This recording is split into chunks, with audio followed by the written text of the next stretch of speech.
नमस्कार दोस्तों, स्वागत है अपने YouTube channel top trending GK में। दोस्तों ये वीडियो अभी जो रेलवे टेक्नीशियन ग्रेड थर्ड का एग्ज़ाम चल रहा है प्लस आगामी जो भी रेलवे के एग्ज़ाम्स होंगे उनके लिए बहुत ज़्यादा यूज़फुल है।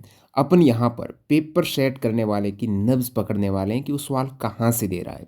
एनसीईआरटी से तो दे रहा है, सभी को मालूम है, लेकिन एनसीईआरटी में भी आप डीपली देखेंगे ना, एक तरीके से इसका वैज्ञानिक विश्लेषण करते हैं डाटा का जो पेपर हो चुका है उसका। रेलवे टेक्नीशियन वाले थोड़े अलर्ट हो जाओ। अभी आज और कल एग्ज़ाम नहीं है, 21 और 22 को एग्ज़ाम नहीं है, फिर कंटिन्यू आपके एग्ज़ाम चलने वाले हैं 30 तक। एक तो बात करने वाले हैं कि सवाल कैसे एग्जामिनर बना रहा है, सेकंड बात करेंगे सवाल कितने किस सब्जेक्ट से और उसमें भी किस टॉपिक से कितने सवाल आ रहे हैं, ये इम्पोर्टेंट है। काफ़ी समय लगा इसको विश्लेषण करने में, सवाल थे लगभग 300 के आसपास, उन सभी को विश्लेषण किया चैप्टर वाइज। यहाँ पर जैसे बात करते हैं, एक आपके 26 नवंबर के थर्ड सेट में सवाल पूछा गया है एएलपी में। सवाल था निम्नलिखित में से किस पौधे में शबलित पत्तियाँ पाई जाती है। अब आप कहेंगे ये एनसीईआरटी में कहाँ आ गया सवाल, ये तो टफ सवाल लगा आपको, आपने नहीं देखा कि शबलित पत्तियाँ कौन से पौधे में पाई जाती है। लेकिन आपको जब बताऊँ ना कि ये सवाल है कहाँ पर एनसीईआरटी, तो क्लास 10th का एनसीईआरटी का चैप्टर है जिसमें आप देखेंगे क्रियाकलाप।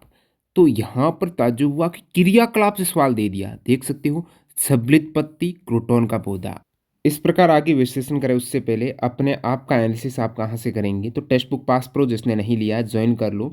जब कैंडिडेट से रिव्यू जाना गया, maximum candidate pass pro text book से ही मॉक टेस्ट देते हैं और वहाँ पर उनका स्कोर लगभग मॉक टेस्ट से भी ज़्यादा आ रहा, तो ये अच्छी बात है, कैंडिडेट का कॉन्फिडेंस बूस्ट होता है।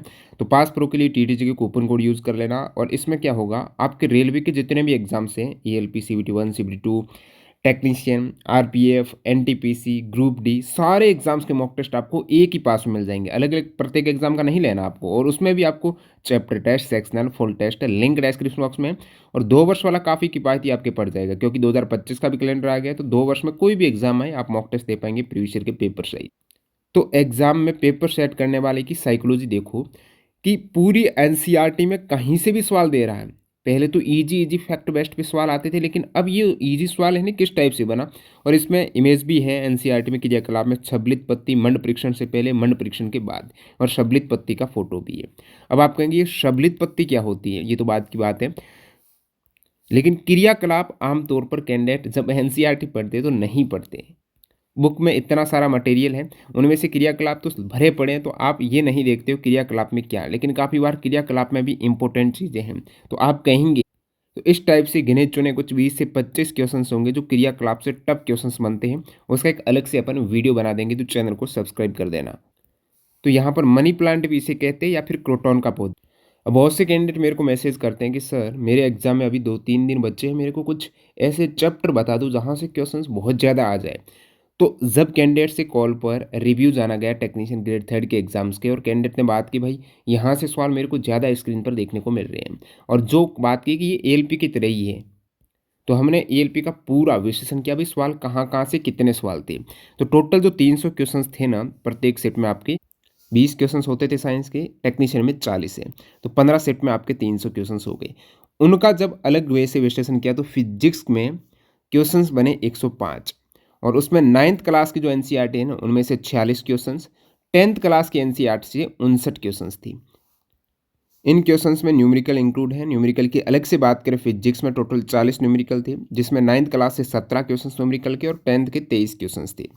और केमिस्ट्री की बात करें, टोटल 107 क्वेश्चंस में से 9th के 46 क्वेश्चंस और 10th के 61 क्वेश्चंस। और बायोलॉजी में टोटल 87 क्वेश्चंस बने, उसमें 9th में 30 और 10th में 57। तो 10th यहाँ पर हर सेक्शन में जीत रही है। चलिए मैं बायोलॉजी पर क्लिक हियर पर क्लिक करता हूँ। ये आपके सामने बायोलॉजी का पूरा विश्लेषण है चैप्टर वाइज। टोटल जो 87 क्वेश्चंस है ना, 9th में 30 क्वेश्चंस में से सबसे अधिक क्वेश्चंस बने हैं ना, वो जीवन की मौलिक इकाई 2 चैप्टर से ही आ रहे हैं। कैंडिडेट से कॉल पर बात हुई, हम बीमार क्यों होते हैं, इससे सवाल नहीं आ रहे। भाई एक आध आ भी जाए तो, क्योंकि एएलपी में एक सवाल आया था जो सिप्लिस वाला और जो मस्सा वाला रेट्स वाला था ना, वो सवाल था कि निम्नलिखित में से कौन सा रोग है वो वायरस से होता है या फिर नहीं होता, इस प्रकार से था, जिसमें मस्सा था, एक सिप्लिस था। तो यहाँ से भी आपके टेक्नीशियन में भी इनसे सवाल है, उत्तक से अच्छे सवाल आ जाएंगे। जीवन की मौलिक इकाई 15 सेट में 18 सवाल है, तो प्रत्येक सेट में एक सवाल नहीं है क्या। इसी प्रकार आप देखेंगे 10th में जो 57 क्वेश्चन थे ना, हाईएस्ट सवाल थे जीव जनन कैसे करते हैं, और सबसे कम सवाल आए वो आनुवंशिकता और जैव विकास से। अच्छे लेवल के थे सवाल। हमारे यहाँ पर्यावरण से भी सवाल देखने को मिले 6 क्वेश्चंस, और आपने जेई जैसे एग्जाम्स देखे हैं उसमें भी पर्यावरण से काफ़ी क्वेश्चंस थे, आरआरबी का भी हुआ है। जैव प्रक्रम के 13 क्वेश्चंस, और जो सम्मिलित पत्ती वाला है ना वो जैव प्रक्रम का क्वेश्चन है। और नियंत्रण एवं समन्वय जिसमें आपके हार्मोन से ज़्यादा सवाल आ रहे हैं, ठीक है, इसमें हार्मोन से सवाल आते हैं, मस्तिष्क से कम आ रहे हैं। 13 क्वेश्चन जैसे पूछे गए हैं, तो इनका वेटेज देख सकते हो आप आनुवंशिकता और विकास का। ये तो बायो का था, जो टोटल यहाँ पर 18 क्वेश्चन है। इनका अपन जल्दी अलग से पूरा वीडियो ले आएंगे, क्योंकि ये मैंने पूरी पीडीएफ तैयार कर दी है जिसमें एक्स्ट्रा फैक्ट्स है, डिटेल में बात हो चुकी है। तो जैव प्रक्रम वाला ये जो क्रोटॉन है ना, शबलित पत्ती, इसमें हमने ऐड भी की है। शबलित पत्ती का मतलब क्या होता है, जिसमें हरे रंग के साथ अन्य रंग भी मिक्स होते हैं। हरे रंग में तो क्लोरोफिल वर्ण के कारण होते हैं, लेकिन अन्य रंग जैसे सफ़ेद, पीला, अन्य रंग है, तो इसे आप कहेंगे शबलित पत्ती, जो क्रोटॉन जैसे पादप में पाई जाती है। अब मैं कुछ और सवालों का विश्लेषण करूं। जैसे आप देखेंगे फेरस सल्फेट को गर्म करने पर निम्नलिखित में से क्या प्राप्त होता है। तो ये फेरस सल्फेट में आपको FeSO4 पता है।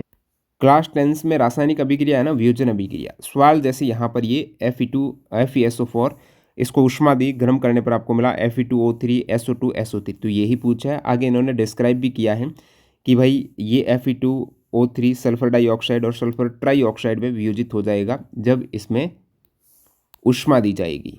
ये टेलीग्राम पर आपको सभी फ्री पीडीएफ दी थी LP के ऑल शिफ्ट के, जिसमें जैसे एक सवाल था, ये केमिस्ट्री का सवाल। केमिस्ट्री पर क्लिक किया और इन्होंने एक सवाल दिया था जो कि आपकी 28 नवंबर की फर्स्ट शिफ्ट में था कि जब अम्ल को जल में मिलाया जाता है तब क्या होता है। अब कैंडिडेट ने ये सोचा भाई अम्ल को जल में मिलाएंगे ना तो वहाँ पास H+ आयन की सांद्रता बढ़ जाएगी, तो इससे प्रति इकाई आयतन में हाइड्रोनियम आयन की सांद्रता में वृद्धि होगी। आपने तो माना ही माना, इसलिए तो आपने गलत किया यहाँ पर 43% ने। लेकिन भाई रेलवे ने भी ये मान लिया कि सही है, लेकिन एक्चुअल अम्ल क्षार वाले चैप्टर में दे रखा है जल में अम्ल या क्षारक मिलाने पर आयन की सांद्रता H3O+ या OH- में प्रति इकाई आयतन में कमी हो जाएगी। जल मिलाएंगे तो तनु नहीं हो जाएगा, वो तनु होगा तो उसमें अम्ल तो कमी होगा ना, इस प्रक्रिया को तनुकरण कहते हैं। तो ये कमी वाला था। तो कहीं से भी मेरा कहने का मतलब सवाल पूछ लें, पूरी NCERT में आपको देखना पड़ेगा। आपको क्रियाकलाप का भी बता दिया। अमल सार में ही एक यहाँ पर आप देखेंगे ना, बेकिंग सोडा का उपयोग से जेई में एक सवाल पूछा गया था। काफ़ी कैंडिडेट को नहीं पता कि बेकिंग सोडा और बेकिंग पाउडर वो एक समझ लेते। सवाल था कि बेकिंग पाउडर और बेकिंग सोडा में अंतर क्या, ये एक ही है, इसमें ये अंतर है।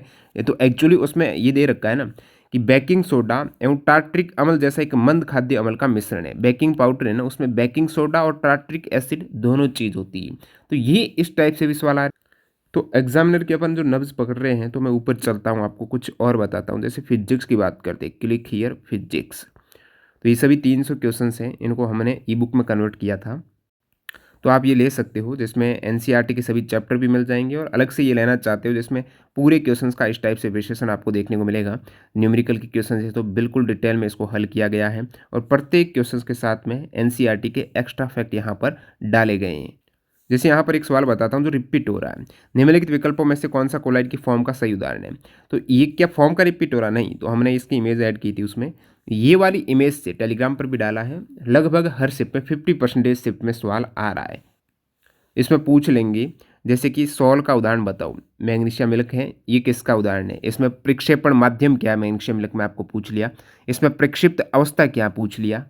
अब ध्यान दीजिएगा, इसमें प्रक्षेपण माध्यम में इसकी मात्रा ज़्यादा होती है। जो विलयन होता है ना, उसमें आप कहते हैं ना विलायक, जिसके अंदर विलय घुला रहता है। और प्रक्षिप्त प्रावस्था ये थोड़े कम मात्रा होती है। तो इस टाइप से आप समझोगे इसको। जैसे गैस ज़्यादा है, दरों कम है, तो भी वो एरोसोल है। गैस ज़्यादा है और ठोस है उसके अंदर घुला हुआ, तब भी वो एरोसोल है। और दोनों में एरोसोल में अंतर देखिएगा। गैस के अंदर जब लिक्विड रहेगा ना, तो कोहरा कोहरा होता है ना, तो उसमें गैस के अंदर थोड़ा बहुत आपको पानी आर्द्रता देखने को मिलेगी। बादल में गैस के अंदर पानी होता है ना, कुहासा कोहरा कह दो। तो ये उदाहरण एरोसोल के। अब एरोसोल में धुआं भी है, धुआं में पानी थोड़ा ही होता है। गैस ज़्यादा होती है, उसके साथ ठोस के कण होते हैं, कार्बन के कण होते हैं। और जो स्वचालित वाहन का जो निथार एग्जॉस्ट जहाँ से निकलता है धुआं, वो भी। तो ये एरोसोल के उदाहरण है। तो इस टाइप से समझो। अब दरो है ना, वो ज़्यादा है, गैस कम है। दरो ज़्यादा, गैस कम, तो फॉर्म नहीं बनेगा। अरे शेविंग वगैरह कराते जो फॉर्म यूज़ लेते हैं ना, उसमें दरो ज़्यादा है और गैस कम है, इसलिए थोड़े उसमें झाग भी बनते हैं। झाग क्यों बनते हैं, गैस के कारण, कम गैस है तो वहाँ पर आपको बुलबुले हैं वो बनते हुए दिखेंगे। तो ये शेविंग क्रीम में काम में आता है, तो इसे फॉर्म बोलते हो। इमल्सन में ध्यान दीजिएगा, दरों के अंदर ही दरो है, दरों के अंदर ही दरो है, यानी दो लिक्विड मिक्स हो जाएंगे तो वो जैसे दूध में दो लिक्विड है, फेस क्रीम है, ये चीज़ें। सोल है, सोल में यहाँ पर एक तो सोल है, एक ठोस सोल है। काफ़ी कैंडिडेट मैसेज कर रहे हैं भाई ये समझ में नहीं आ रहा, तो उसको एक बार यहाँ पर बता रहा हूँ। सोल का मतलब है दरो ज़्यादा है, ठोस कम है, ठीक है, या फिर ठोस के अंदर ठोस को ठोस सोल बोलेंगे, ठीक है। केवल सोल है तो दरो ज़्यादा ठोस कम, जैसे कि कीचड़, कीचड़ में ठोस कम होता है, लिक्विड ज़्यादा होता है, तो ये सोल है। क्या है? कीचड़ भी सोल है। तो ये बार बार आप देखेंगे ना तभी थोड़ा चीज़ें इजी होगी। मैग्नीशिया मिल्क, मैग्नीशिया मिल्क में भी मिल्क ज़्यादा है, यानी दरो ज़्यादा है, मैग्नीशिया ठोस कम है। तो ये प्रक्षिप्त प्रावस्था शुरुआत में बता दी, फिर माध्यम बता दिया इन्होंने। और फॉर्म का चीज़, दो चीज़ देखने को मिली थी। फॉर्म के अंदर आपका दरो के अंदर गैस है तब फॉर्म बन जाएगा, और फॉर्म में ठोस के अंदर गैस होगी तब भी फॉर्म बन जाएगा। तो दरो के अंदर गैस है तो शेविंग क्रीम है, जहाँ पर आप देखते हो दरो ज़्यादा, पानी ज़्यादा दिखता है। और जब फॉर्म बनता है ठोस के अंदर गैस में, तो फॉर्म, रबड़, स्पंज, प्यूमिस, जो प्यूमिस वाला आपने सवाल देखा तो ये एक्चुअली फॉर्म है। जैसे फॉर्म में फॉर्म, स्पंज आपने नहीं देखा है क्या? स्पंज है जिसके अंदर बीच में थोड़ी थोड़ी जगह होती है, उसमें पानी वगैरह आ जाता है, स्पेस रहता है। तो स्पंज एक तरीके से ठोस से बना हुआ है कणों से, लेकिन उसके बीच में स्पेस होता है ना, वो गैस आ जाती है। वही सेम रबड़ है, ठोस से बना, इसमें स्पेस होता है। और फॉर्म में फॉर्म ही इन्होंने दे दिया है। और ठोस के अंदर दर, ठोस ज़्यादा है, दरों कम। आपने जेली खाई होगी ना, एक जेली जैसी कुछ टॉफ़ी आती है, तो उसमें देखेंगी जेली में बिल्कुल ठोस सी मात्रा होती है, दरो बहुत कम होता है। या फिर आप टॉफ़ी खाते हो ना, काफ़ी बार टॉफ़ी देखते हो, जैसे ही चबाते हो तो उसमें से कुछ लिक्विड पार्ट भी निकलता है, लेकिन हालांकि उसमें ठोस ज़्यादा होता है, तो वो जेली है। पनीर है, मक्खन है, पनीर भी आप देखते हो ठोस ज़्यादा है, थोड़ा बहुत लिक्विड रहेगा, मक्खन में भी ठोस ज़्यादा, लिक्विड कम है, तो ये सब जेल हो जाएंगी। तो ये सारी चीज़ें ठोस सॉल है, ठोस के अंदर ठोस, जैसे दूध या कांच। तो ये अब इजी हो गया, आई थिंक आपको समझ में आया। काफ़ी सवाल थे तो इसलिए आपको इसको एक्सप्लेन भी मैंने कर दिया है, और इसको मैंने डिटेल में ई बुक में ऐड कर दिया है, तो ये आप ले सकते। बहुत से कैंडिडेट कहते हैं भाई ये तो ई बुक बेचने के लिए आ गया, तो बता दूं इतना हाई क्वालिटी कंटेंट बनाने में बहुत ज़्यादा मेहनत और टीम का काम रहता है। तभी एग्जाम होते ही तुरंत आपका विश्लेषण करके डिलीवरी देते हैं कंटेंट को। तो इस ई बुक में जो क्लास 9-10 की ई बुक थी ना, जिसमें सभी 32 चैप्टर थे, काफ़ी कैंडिडेट का रिव्यू मिला एग्जाम्स में, लगभग 80 से 85% क्वेश्चंस आपको यहाँ से देखने को मिल जाएंगे, क्योंकि इसमें अपन ने सारे फैक्ट, स्टेटमेंट और एग्जाम्पलर की डीपली क्वेश्चंस लिए। और एक बात और बताऊं, जिसने ये ई बुक ले लिया ना, उनके लिए अभी इसमें मैंने आरआरबी, एएलपी और आरपीएफ एसआई के जितने भी ये सवाल है ना, 392 जो अभी आपको बता रहा हूँ वीडियो में, वो ऐड कर दिए इसके साथ में। और ये आप अपडेटेड बाद में फ्री भी कर सकते हो अकाउंट के अंतर्गत। नहीं लिए तो आप ले सकते हो, इसमें चैप्टर वाइज अपना रहता है, पूरा विश्लेषण है, जिसमें पूरा कंटेंट आपका कंसेप्ट रहता है, उसके नीचे क्वेश्चंस रहते हैं। अब मैं यदि फिजिक्स की बात करूँ ना, जो एएलपी में सवाल पूछे गए थे, न्यूमेरिकल के अलावा फिजिक्स में टोटल 29 सवाल थे, जिसमें हाईएस्ट नंबर ऑफ क्वेश्चंस यहाँ पर गुरुत्वाकर्षण से 9 प्रश्न और गति से भी 9 प्रश्न पूछे गए थे। बल एवं गति के नियम से ध्यान दीजिएगा 4 क्वेश्चन है, ये विदाउट न्यूमेरिकल है भाई, गति के, ठीक है। कार्य एवं ऊर्जा के 7 क्वेश्चन। आपको बता दूं ध्वनि भी एक फिजिक्स का चैप्टर है जिसमें से कोई भी सवाल नहीं पूछा गया। तो आप यहाँ से जो सवाल ज़्यादा वेटेज है उस पर फिलहाल फोकस ज़्यादा करना, यदि आपके पास समय नहीं है। अब बात करते हैं यहाँ पर 10th की फिजिक्स की। 10th में आपकी हाईएस्ट नंबर ऑफ क्वेश्चंस में ये ऑप्टिक्स से ही पूछे हैं, प्रकाश अपवर्तन परावर्तन में, न्यूमेरिकल के अलावा बात कर रहा हूँ अभी फिलहाल में। मानव नेत्र से 2 प्रश्न आए में है, तो कम वेटेज है। विद्युत इलेक्ट्रिसिटी से 3 क्वेश्चंस, विद्युत धारा के चुंबकीय प्रभाव से बहुत ज़्यादा क्वेश्चंस थी, 13 क्वेश्चंस पूछ लिए थे। अब यहाँ पर बात करते हैं न्यूमेरिकल की। तो न्यूमेरिकल के ऊपर मैं बोल रहा हूँ विद्युत के 3 क्वेश्चंस थे आपके डायरेक्टली, क्योंकि विद्युत में सारे क्वेश्चंस न्यूमेरिकल के इन्होंने डाल दिए। 11 क्वेश्चंस न्यूमेरिकल के आए हैं विद्युत में, और प्रकाश अपवर्तन परावर्तन के भी 11 क्वेश्चंस आए हैं। विद्युत धारा के चुंबकीय प्रभाव से 1 क्वेश्चन आया। तो यहाँ पर न्यूमेरिकल आप ऐड करेंगे तो 11 + 3 कितने हो जाएंगे? 14 हो जाएंगे। तो यहाँ से 14 क्वेश्चन, और इधर से भी एक लगभग न्यूमेरिकल है, तो इधर से भी 14 क्वेश्चन, दोनों का सेम सेम वेटेज है। और इधर प्रकाश अपवर्तन में 11 क्वेश्चन न्यूमेरिकल इन्होंने दे दिए, तो ये कितने हो जाएंगे? 29 क्वेश्चंस हो जाएंगे, और इससे कोई न्यूमेरिकल वैसे बनता नहीं। तो इस चैप्टर का आप वेटेज देख सकते हो, 15 शिफ्ट 29 क्वेश्चंस, पर शिफ्ट में 2 क्वेश्चंस लगभग। इसी प्रकार आप 9th के न्यूमेरिकल की बात करेंगे, तो 9th में न्यूमेरिकल का ये सीन रहा है कि गति से 3 न्यूमेरिकल आए हैं, बल एवं गति के नियम से 1 आए हैं, गुरुत्वाकर्षण से 4 आए हैं, कार्य ऊर्जा से 9 आए, तो 3, 1, 4, 9। तो न्यूमेरिकल भी ऐड कर देंगे साथ में, तो ये 12 हो जाएंगे, ये 5 हो जाएंगे, ये भी आपका 13 हो जाएंगे और ये आपका हो जाएगा 16। तो यहाँ पर weightage numerical plus overall add करें तो कार्य ऊर्जा का ज़्यादा है, और सेकंड यहाँ पर गुरुत्वाकर्षण का है, फिर गति का है, बल एवं गति के नियम का कम है। तो प्रॉपर वे से यहाँ पर आपका न्यूमेरिकल का वीडियो डाला हुआ है, वो आप देख सकते हो। अब मैं क्लिक करता हूँ केमिस्ट्री का। तो केमिस्ट्री पे अपन बात करते हैं। 9th में 46 क्वेश्चंस पूछे गए हैं, उनमें हमारे आसपास के जो पदार्थ है ना, इससे 17 क्वेश्चन, जैसे मैंने जब इसका विश्लेषण किया हमारे आसपास के पदार्थ का और टेलीग्राम पर भी आपको डाला था, एक सवाल यहाँ पर एक्चुअली पूछा गया था, वो बताता हूँ। ये सवाल था, सवाल देखो एक्चुअली ये पूछा था, निम्नलिखित में से किस विलेन की पहचान उसकी गंध से की जाती है।